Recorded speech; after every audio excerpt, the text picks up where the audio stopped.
Ukraine is using US-supplied weaponry to blow Russian radar systems, enabling fighter jets to operate in the skies above their country, a military analyst has said. With NATO refusing to impose a no-fly zone over Ukraine following Vladimir Putin's invasion on February 24, there were initially fears his forces would be able to take control of the skies. First there was Himars, now Ukraine is using another high-tech weapon to stop Russia from achieving aerial dominance. However, 7 months later this has not happened, thanks in part to Ukraine's use of AGM-88 high-speed anti-radiation missiles (Himars). Nick Brown, the director of Defense Insight at Janes, told UK News, "Himars' entire purpose is to find and kill radars.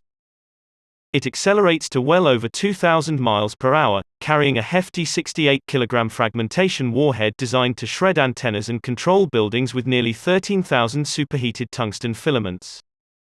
Mr. Brown stressed, "Himars is not perfect. Experience from earlier conflicts shows that radar antennas can be replaced fairly swiftly, for example. But for a tactical fighter pilot, being able to take a threatening radar off the air for a few hours is a significant tactical effect." A video released on August 30 showed a Ukrainian MiG-29, Fulcrum, firing a Himars missile for the first time. The clip, which was released by the Ukraine government as part of a wider package showing ongoing Ukrainian Air Force operations against Russian ground forces, came 3 weeks after the United States confirmed it had delivered anti-radiation missiles to Kyiv. The reports came after followed the release of imagery from Russian sources purporting to be parts from either a HARM or AGM-880 Advanced Anti-Radiation Guided Missile, AARGM, which had been fired at its positions. The use of the Himars missile in turn prompted speculation that Ukraine has been in receipt of the types of Western combat aircraft which are known to carry it, for example, the Lockheed Martin F-16 Fighting Falcon.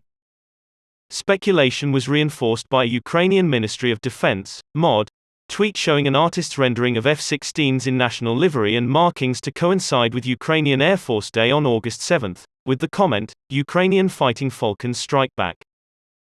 In a telephone call with Ukrainian President Volodymyr Zelensky and Vice President Kamala Harris, Biden underscored that Washington would never recognize Russia's annexation of Ukrainian territory, the White House said in a statement.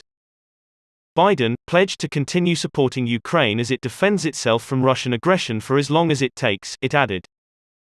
On the Telegram messaging app, Russian Ambassador Anatoly Antonov urged Washington to stop provocative actions that could lead to serious consequences. He said, "We perceive this as an immediate threat to the strategic interests of our country," he said. Russia's declared annexations last week followed what it called referendums in occupied areas of Ukraine, but which Western governments and Kyiv said breached international law and were coercive and non-representative. The State Department said in a release the package includes 4 HIMARS launchers and associated rockets, 32 howitzers with 75,000 rounds of ammunition, 200 mine-resistant ambush-protected (MRAP) vehicles, and Claymore anti-personnel mines. Made by Lockheed Martin Corp., the HIMARS launchers' accuracy and longer range have allowed Kyiv to reduce Russia's artillery advantage.